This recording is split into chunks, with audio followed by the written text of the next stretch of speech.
Hey, what's going on, Noles Nation? It's CJ Wilson. We're at another episode of Dope Talk. And here we got Scott Watkins, a Southern Miss reporter for the Sun Herald. Scott, how's it going? Going pretty well. Thank you guys for having me on. No, thank you for joining us, man. Definitely good to have some insight in regards to the opponent. This episode, in this segment rather, is called Behind Enemy Lines. Just like I said, to give a preview in regards to the FSU season for different opponents. Want to give the fans something that I can't give, and that's insight on the opposing team. Excuse me. Right, absolutely. And I hope that I can provide that for you. All right, most definitely. Let's get to it. So let's talk about Southern Miss a little bit. You guys went 7-6 last year under head coach Will Hall, and a lot of people don't know this. Will Hall was the tight end coach and associate head coach under Mike Norvell. I think it was in 2018 at Memphis. He was the head coach of the Tigers.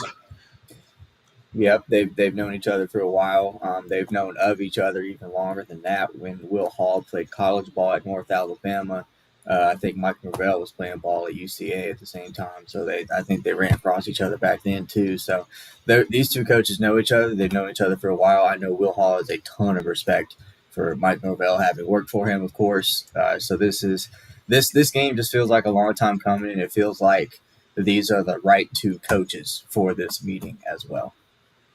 Yeah, most definitely. Scott is a pretty respected head coach. Let's just talk about Southern Miss and what you guys bring back for the 2023 season.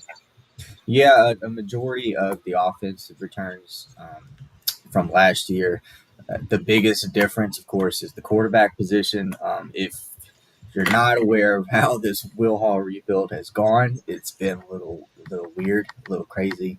Year one was 3-9. They played the last three games without a quarterback on the depth chart. Frank Gore Jr. was the quarterback those three games. They played a grand total of 15 different quarterbacks that year, I want to say. They came into year two last year thinking, we've got our guys, Ty Keys, redshirt freshman. He goes down first half of the first game. Frank Gore Jr. plays quarterback the second half of that first game, and then they turn to a true freshman the rest of the way, and they get some of the most inefficient quarterback play in the entire country and somehow make a bowl game and win that bowl game off the strength of a defense that produced, I think, second, top two nationally in tackles for loss and sacks. And much of that front seven is back this year. The biggest difference this year is they have a Clemson transfer at quarterback. That's Billy Wiles. He made his debut last week, did a really good job. We saw my biggest takeaway. We saw last week for the very first time Will Hall run the offense that he wants to run. He is an offensive coach. He is a quarterback coach. And he has talked many times about how difficult this rebuild has been for him because he hasn't been able to do the things that he personally wants to do with the football team. He's doing that this year. He had an opportunity for the very first time in over 2 years to run a game, to call plays the way that he wants to call them. And so that was a lot of fun to watch. And that's kind of the continuation in this game as we're going to see what that looks like up against one of the very best teams in the entire country. So that's kind of what we're looking for this week. All right. Could you, Scott, whenever I ask questions, could you mute because there's a little echo in the back? See if that's a little better. Yeah, perfect. All right, so yeah, we talked about Wiles a little bit, the transfer quarterback from Clemson, run the offense that you guys want to run. What about the receiver room? I know about Jacarius Caston. He's a pretty decent receiver, returning receiver for you guys. Other than Caston, what do you guys have in the receiving room, or do you expect Caston to take a bigger step forward this year and being that true number one? Yeah, Jacarius Caston, he is wide receiver one, replacing Jason Brownlee, who has made the New York Jets 53-man roster. Caston is sliding from the slot to the outside very fast. He's definitely the top guy. The other guy to watch is Ty Mims. He is a true sophomore. Came along last year. Mims is the speed factor. There's speed on this team in spots. There's strength on this team in spots. Those are the two things that you need to win these type of games. Mims is the guy that Southern Miss gets its speed out of on the edge. They use him in a variety of ways. Mesh concepts, vertical, running the football into rounds. They try to put the ball in his hand as in as many ways as possible. And then Brandon Hayes is a guy who's got a lot of he's a downfield threat, a lot of speed. Tyquan Henderson's a guy who the quarterbacks say will catch anything thrown to him. There's a lot of newer names that you won't see if you're a Florida State fan and you're looking up Southern Miss stats. You're not going to see a ton of receptions out of these guys, but it's a deep room. It's just guys that have not had the opportunity yet because there has not been a quarterback to throw the ball yet. So this is a good wide receiver room. It's a good mix of speed. It's a good mix of size, and it's something that Southern Miss fans are really excited about watching develop this year. All right, so we kind of know what the focal point of the offense is, and that's Frank Gore Jr., big time running back from down here in Florida, been carrying the offense for the last couple of years. Let's talk about Frank Gore Jr. and also it kind of you're kind of opening my eyes a little bit and talking about having the quarterback having some weapons around that receiver to kind of complement the running game that you guys have at Southern Miss. Yeah, it's something that it feels like it's finally coming together after a really long time, and Frank Gore Jr. has been the center point of that. He is the cultural figurehead of this program. Several teams have reached out to him. He has had multiple opportunities to play at the Power Five level, and he has rejected them every time. He's still here at Southern Miss. It speaks a lot for what they're doing here at Southern Miss right now. He is multi-talented, several passing touchdowns. He will play quarterback once or twice a game. He's that guy. I mean, last year, going in was my first full season covering this team, and first few games I was like, I don't know, Frank Gore, he's not doing what he's not as advertised. By the end of the year, he's breaking the NCAA record for rushing yards in a bowl game. So he's unbelievable talent. The thing about the run game this year is they've added Drake Clark, a Memphis transfer. It's a very powerful running back. Guys just kind of bounce off of him. And that combined with the fact that they've got the best offensive line they've had under Will Hall, starting five averaged about 320 pounds across the board. This is a unit that altogether, I don't know what it's going to look like up against Florida State because I watched that game on this weekend. But it is a group that they're very, very excited about and will potentially vie for the Sun Belt West crown. No, that's pretty impressive. I was going to ask about the offensive line next, but you just kind of answered that in regards to having a lot of production coming back. So it sounds like this offense could be pretty dynamic. You have a quarterback that you've been waiting for, some receivers, a good offensive line, and the elite running back in Frank Gore Jr. and also some complimentary backs around him. So it sounds like the offense should be pretty explosive this year. That's what they're hoping for. A lot of this we haven't really seen. We haven't seen Will Hall open up the offense all the way. And what's crazy about that is the Alcorn State game. I felt like I saw more out of Hall's playbook than at any point during his first 2 years. And I'm Mm. kind of juggling between, is this the playbook or is he doing what all the other coaches do and hiding most of it? I believe he's hiding most of it. He's a very creative coach. He comes up with all kinds of weird things. He's been forced to with the quarterback issues that they've had. Um, he's, I don't know what the full offense is going to look at, and I think that's what excites most Southern Miss fans. With Billy Wiles and Frank Gore Jr. and Ty Mims and a decent offensive line, this is a program that has not had these things in 4, 5, 6 years. All right, so we talked about offense. So let's go over to the defense. You guys have an All-American safety and Tay. What do you guys? How you guys looking overall on defense for Southern Miss? Yeah, that's going to be something to watch for. There's at least one loss in the linebacker room, but overall the front seven is pretty stout. As I mentioned earlier, they were top two in tackles for loss and sacks last year. They're very disruptive. They didn't get a ton of opportunities to show that last week. Alcorn State was not on the field very often.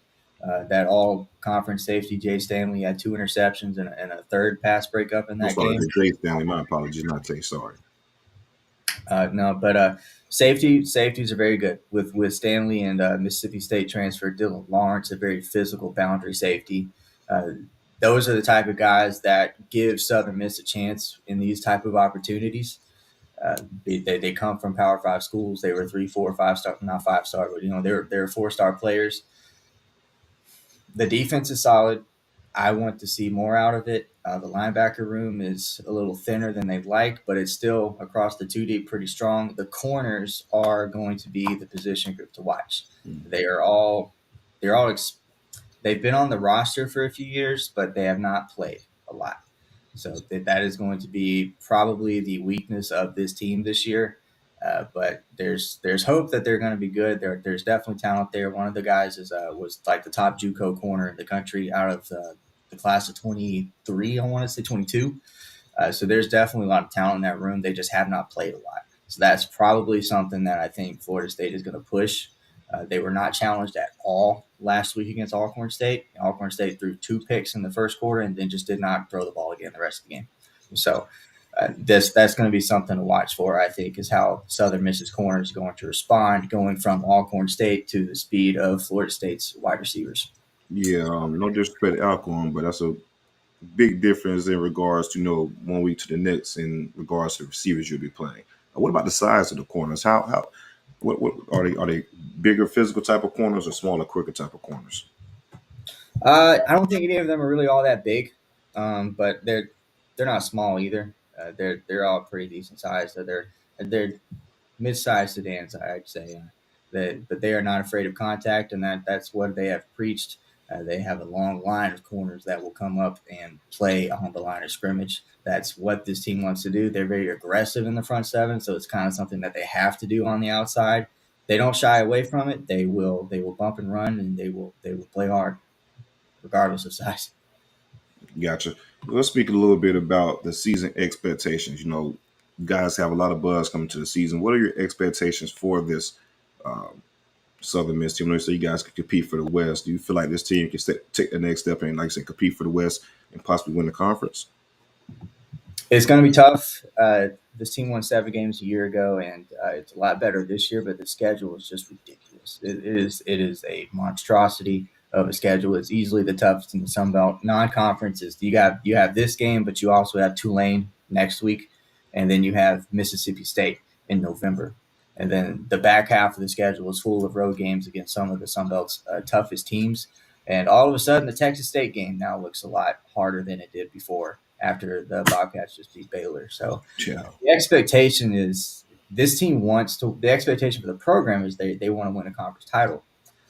I'm not sure what the win total looks like this year. I'm thinking 7 to 8, just because of that schedule. This is going to be one of those years where you've got a much better football team, but it might not show in the win column. It might not show. The Sun Belt is a difficult league to win right now, especially with all these new teams in here. The East is just a bloodbath, and the West has South Alabama and Troy kind of sitting on top of it, and Southern Miss is trying to break through into that tier.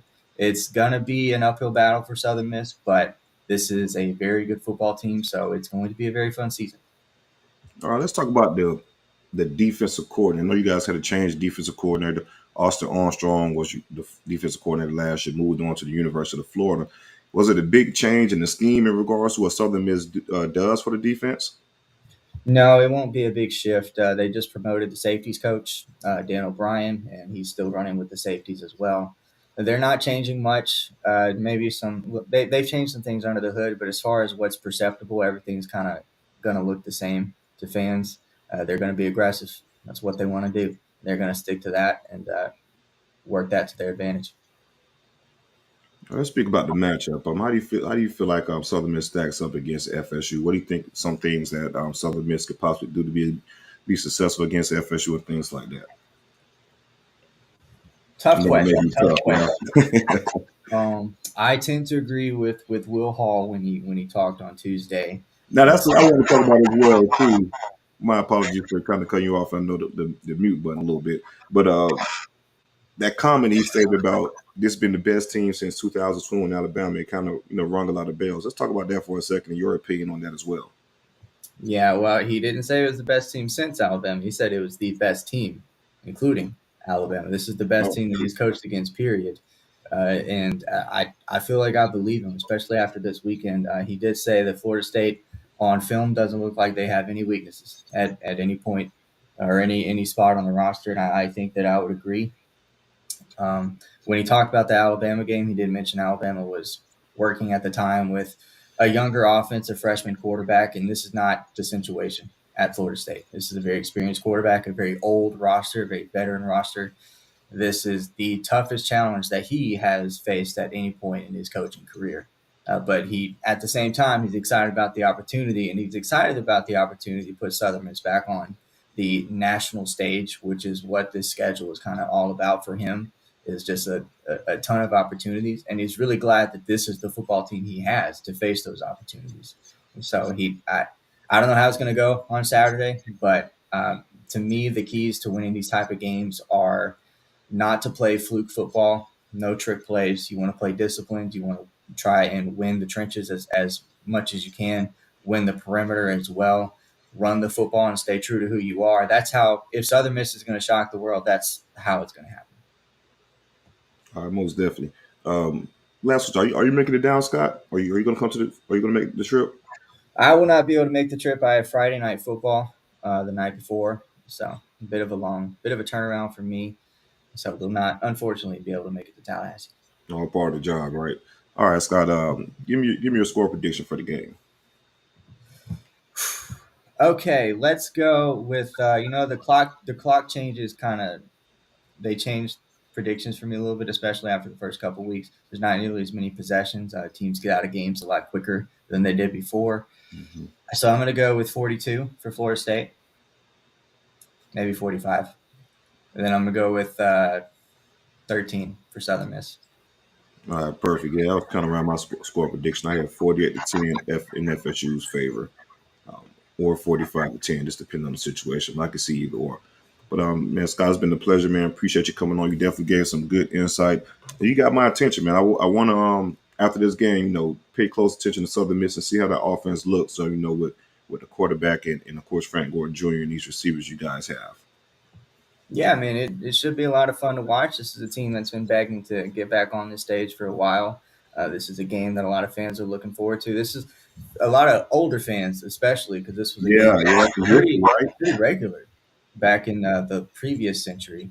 Yeah, And Southern Miss won this game a lot back in like the 50s and 60s. That was a long time ago, though.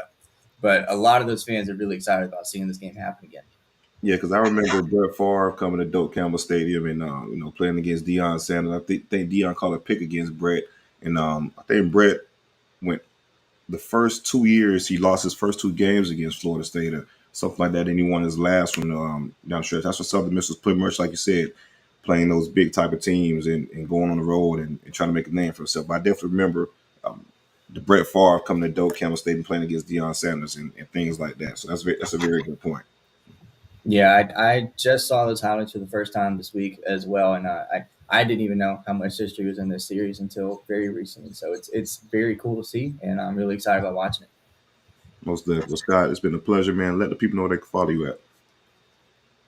On Twitter, mostly Scott Watkins TU. I'll be tweeting all about the game on Saturday and some post game stuff. And actually tonight we're also running a Twitter space. If anybody cares to listen about some help football, we will be there. All right, most definitely appreciate you, man. You take care. Ladies and gentlemen, Scott Watkins with Southern Miss, reporter for the Sun Herald. Want to move around a little bit and jump into a little bit of recruiting talk, wrapping up some things from the LSU game. We'll start this segment with On the Trail. On the Trail is brought to you by Realtor Jude Paul. Jude is a realtor in Southwest Florida, but services the entire state of Florida.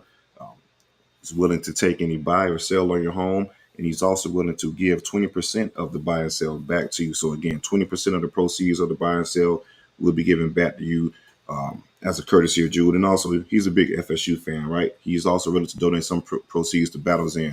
So let's go ahead and get in contact with Jude. Let Noles help out Noles, and we can get some stuff going for these athletes as well with Battles In. You can contact Jude at 239-321-6994. Again, 239-321-6994. Jude Paul, appreciate you.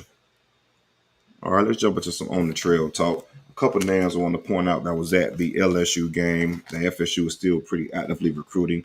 Booker Pickett Jr. is a guy I spoke about on the recruiting preview. Excuse me.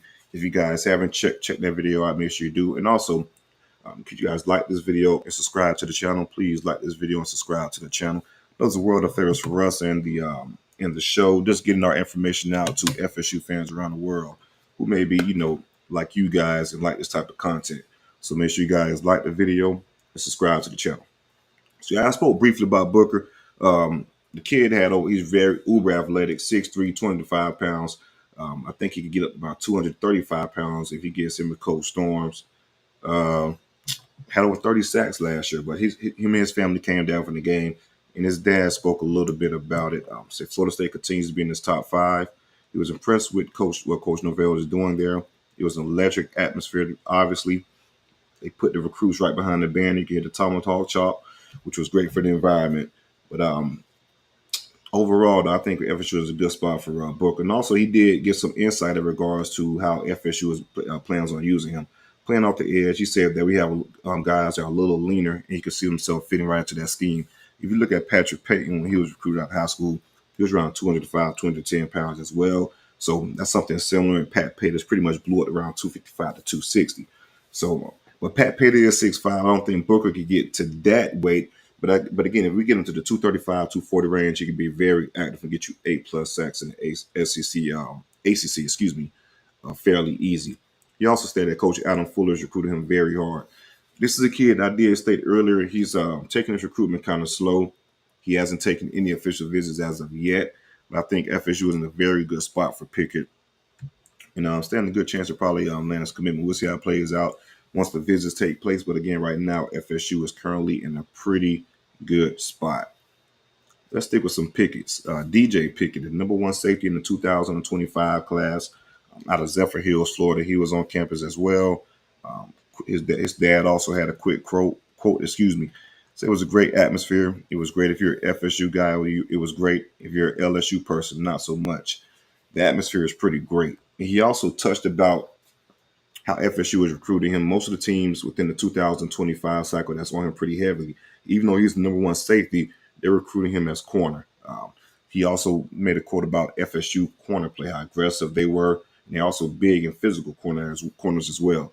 You got Fentrell Cypress, Renardo Green, and AZ, bigger corners versus LSU, who has smaller corners. You kind of saw it on the field, but he can see excuse me. He can see DJ rather playing in that system, being a bigger corner, with being a bigger guy himself. If you play corner, he fits in that big DB mode as well. So I think FSU State is in a good spot with him. But again, it's a long recruitment, a very long recruitment. But just to get him for that game and have that buzz in his ear for the LSU win is pretty big. Jamari Howard, kind of spoke with him on the last show as well. Yeah. So again, and it's crazy. It's ironic. After we had that conversation on the last live show, Steve Whitfarm put a crystal ball in for Jamari Howard. Like I said, I think FSU stays is in an amazing spot for Jamari. Big time playmaker down from South Florida, Miami, long corner, had over 15 pass breakups last year. I think FSU's been a leader for quite some time. I think this game kind of put a stamp on things. Again, FSU is that last visit, the only visit he had scheduled at this point in time. Some other schools could get involved, but I mean, Florida's been recruiting him. But I think that kind of faded away. And of course, he was committed to Michigan State, but decommitted from them over the spring. Whenever this is going to be a matter of time. Whenever he does make that announcement, it will be for FSU Seminoles, in my opinion. I think FSU stands in a good spot, and that adds to not adds, well, yeah, of course, adds, but I think that makes, without a doubt, the 2024 recruiting cycle as far as the DB position is concerned, the best in the country. You have KJ Bolden, Charles Lester. You had a Jamari Howard in there, along with CJ Hurd and Ricky Knight III. That's the best DB room in the country by far. Patrick Surtain has done an amazing job in his first year at FSU in regards to recruiting, and is showing on the trail. If you get a guy like Jamari Howard to go along with the rest of the guys you have in the class, without question, that would be the best defensive back class within the 2024 cycle. And they're still recruiting other guys as well. As you guys know, Zay Miss is the guy that they're recruiting pretty active as well. Lorraine McCoy, the 2024 receiver commit from Miami Central. He's been committed since April, like we discussed a while ago, but he hasn't been on campus since April. And there's been a lot of buzz about Miami, how they're going to flip his commitment. He's been on Miami campus multiple times through the summer and the spring, but things starting to change within the late summer.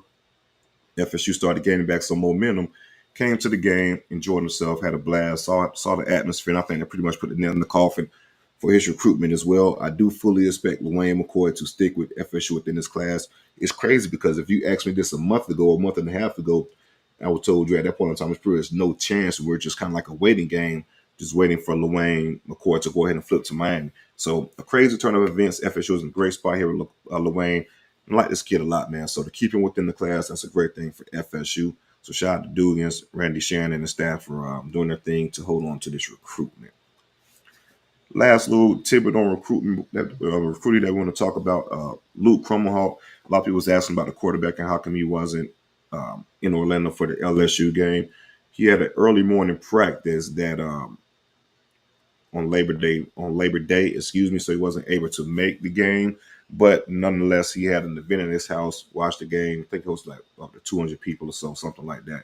So Luke said he can't wait to get back to FSU on campus for a game, possibly the Southern Miss game. We'll see.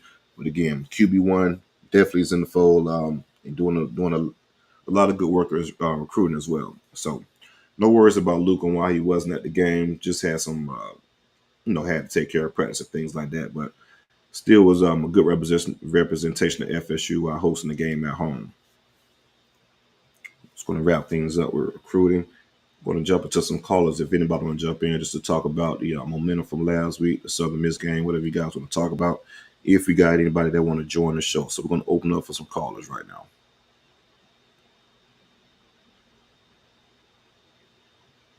I appreciate you guys joining, man. Make sure you guys like the video and subscribe to the channel.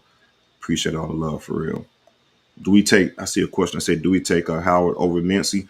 I think it's a situation that we may take both. For the simple fact, I know Zay can play safety and corner. FSU is recruiting him as a corner, but they definitely wouldn't mind taking both, especially with losing Darius Morgan to Bama and Zaquan Patterson committed to Miami. Even though they recruited Patterson pretty heavily, they'll definitely take Minsky at that point in time. Now, if Patterson decides to flip for Miami, then of course I think the Zay Minsky shit will probably have sailed. But again, yeah, at this point in time, I do foresee them taking both due to where FSU stands with the current commits.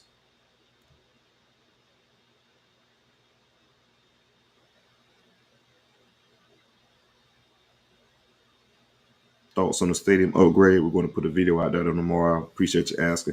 Definitely a good conversation, but we got that in the chamber. We're going to drop that tomorrow just to talk about what's going on with the exciting renovations that's going around Dope.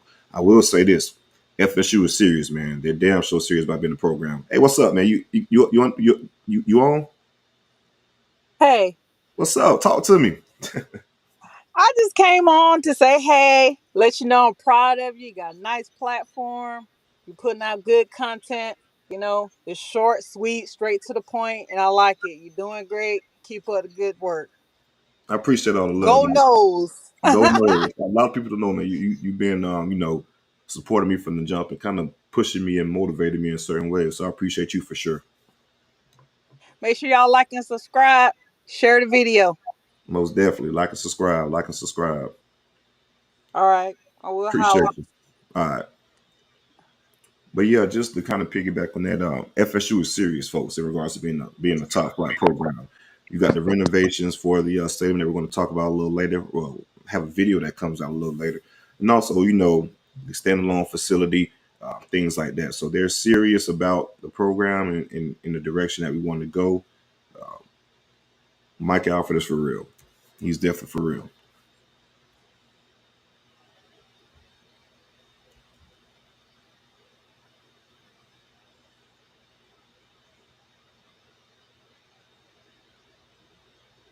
Make sure you guys like and subscribe to the channel. See, someone said 65-13 FSU.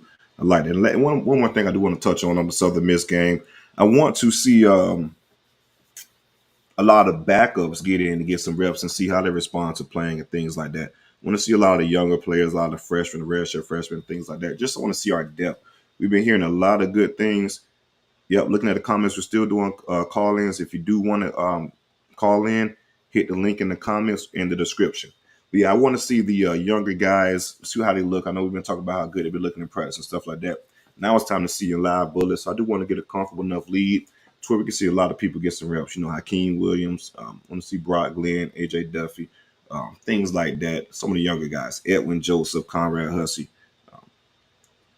Blake Nicholson. So I want to see a blowout for sure, but I do want to see how we respond to get the younger guys reps and get them some get live game reps to get them acclimated to playing in dope and see how the games really go because it's a lot different from practice. Those live bullets definitely those live bullets are definitely needed. Smooch, what's up? You there? Me, Yeah, I hear you. Talk to me. What's good? I just want to say it feels so good to be on this side of it all. Talk to me. We had some tough years. We had some tough times, and It's been some. I really defended all things FSU when we went about nothing. If you guys don't know, Smooch, she played a big part in getting us back too. She had a viral tweet a couple years ago when FSU was 0-4. She put out a tweet telling the girls in Tallahassee, you see an FSU player kind of go the other way, don't give them any kind of action and things like that. And lo and behold, it's been an uphill climb since then. But yeah, it's been tough so far, but it's been worth it in my opinion, man. Mike has been what 3 years. He had 3 tough years and it was, excuse me, 2 tough years, and then year three come out 9-3 regular season, win the bowl game to make it 10. And you have a lot of preseason hype, and then you win the opening game. And I was telling people from the jump, man. No, I know it was rough, but Mike been Mike out from the jump and just say, believe in the process and let it play out. Yeah, I didn't know who Mike Norvell was until you. I remember when we was on the coaching search, you Mm-hmm. brung up his name and said he would be good for the program. So I was like, okay, let me go check him out just in case he our guy. And I was impressed with just the overall support he had of his team in Memphis and how his players believed in him. And even when, it wasn't the splash hire that a lot of people wanted and people was talking trash, how those Memphis players came and defended him and was like, Mike Norvell is going to give FSU everything he got, give him a chance. And now I see, that's playing off. And I see that with our players too, totally bought in. No, it's crazy because that I remember that vividly. That Memphis receiver was on tweet. He said, "I hear the noise. It's that. Just let it play out. I'm telling you, that's a great coach. It's going to pay dividends for you guys." And shit, he definitely was right. And to see that happen, you know, looking back on the see, coming full circle is pretty damn amazing. We're here now, man. And the crazy part about it, we're not looking back. We're not looking back at all. This shit is all gas, no brakes, and we're pushing it forward, and it's about to take the program to new heights. But Smooch, talk about just the weekend in general. You pulled up to the tailgate. Let's talk about the tailgate and stuff like that, and how you hung out pretty good in the game in general. How was your weekend in Orlando?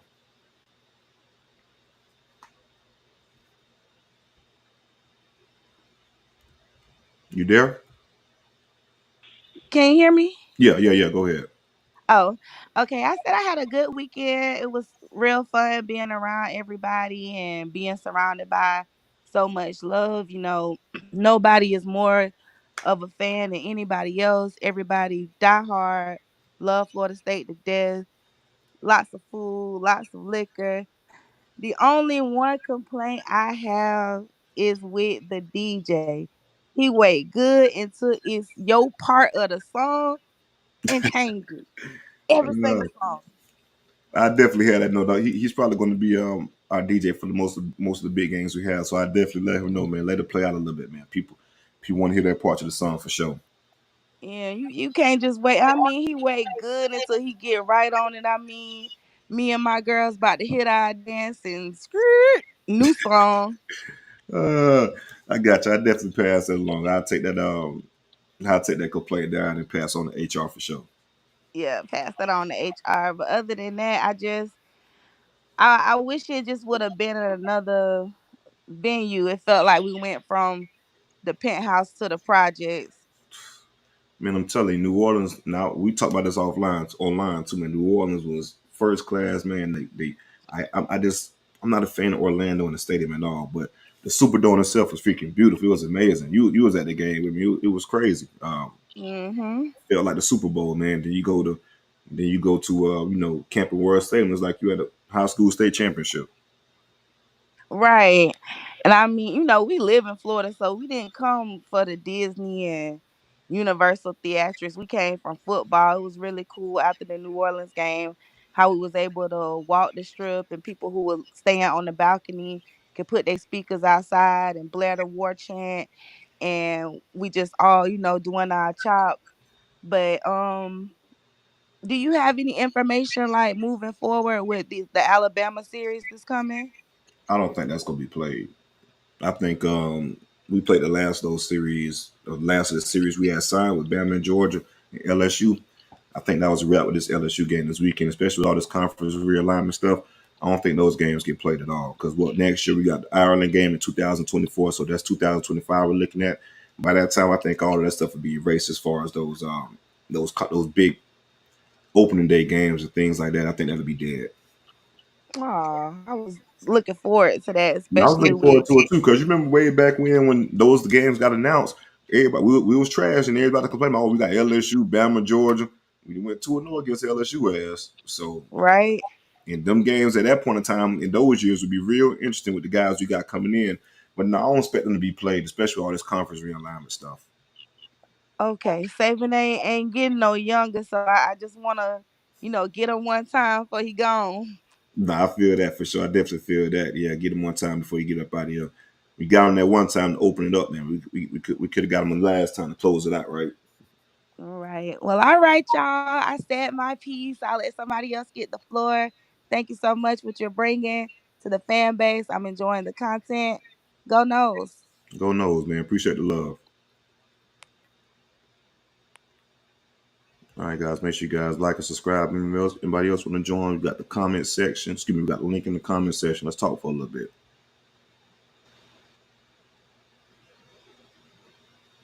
How do we feel about Adam Fuller? That man gets a lot of criticism. Um, I think some adjustments could be made, but I'm cool with Fuller. If you look at some of the plays last week, I think some of that stuff was alignment and assignment things and like that. But overall, we gave us 17. It was pretty much 17 points we gave to LSU. I can't complain too damn much. No, we want to nitpick and things like that in regards to certain situations, but the defense definitely bit the bullet and bailed us out on some fourth downs and stuff like that after messing up. I will say those guys stayed even killed the whole damn time. They didn't get flustered or anything like that. Even on the first play of the game, when they gave it the long play, everything was even killed. Didn't lose any temperament. They stayed focused and stayed within the moment, and they got that turnover on downs. So we'll see how it plays out in regards to the rest of the season. But I'm okay with Fuller for now. Again, I mean, we gave up 17 points or 24 points with kind of garbage time TV. But, for 3.5 quarters, 17 damn points to a LSU team that's pretty good, I'll take that.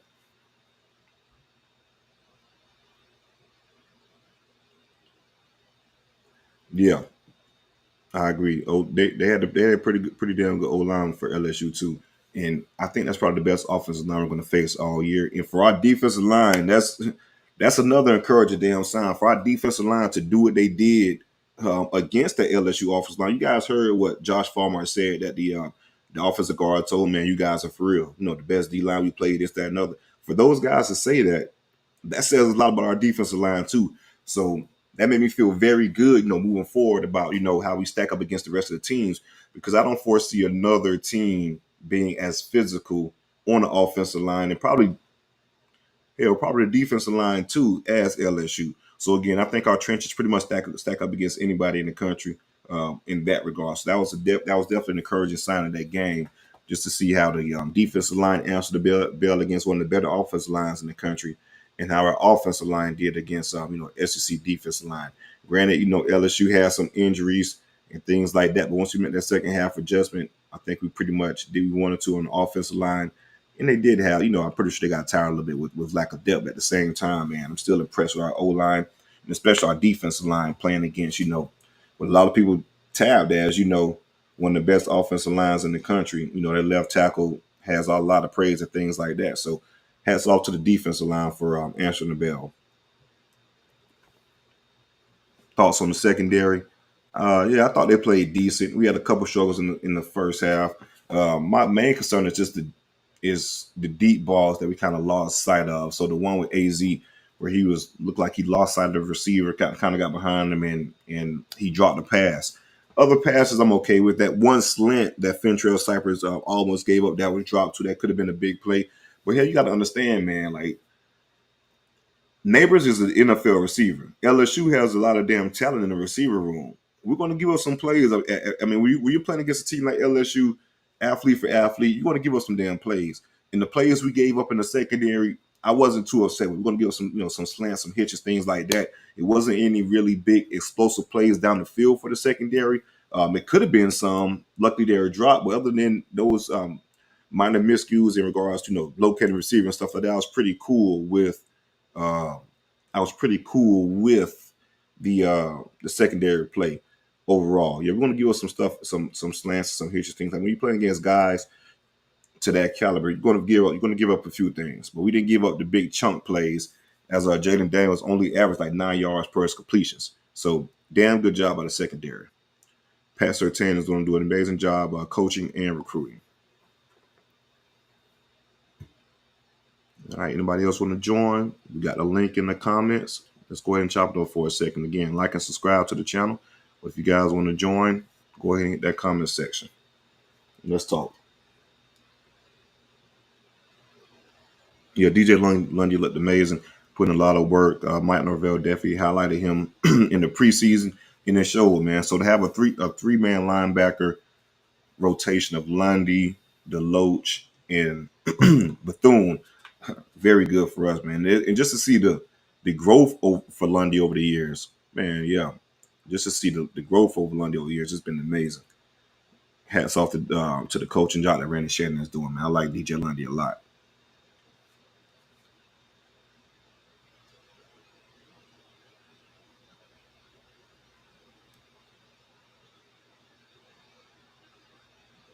Make sure you guys like the video, subscribe to the channel. Go ahead and join if you guys want to join. Not going to go ahead and end this episode pretty soon. I want to give you guys a chance to get in and get them takes off though a little bit.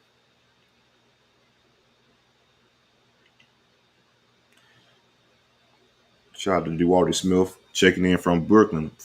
Oh yeah, good to see the Noles back in dope. To see you get this platform. Keep it up. Checking in from Brooklyn. Good to see the Noles back and dope to see you get this platform. Keep up the good work. Appreciate the love, man. Renegade Report. Appreciate it, man. Appreciate the love, man. The fire setup. Appreciate the love. Yeah, Casey Roddick is the Colorado transfer, number 7. Casey Roddick.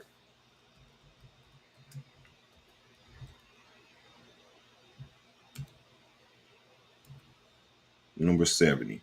And that was another adjustment we made too, man. We put in Keandre Jones, transfer for Auburn. He got into the game of Bless Harris too in the second half. They definitely did some good things.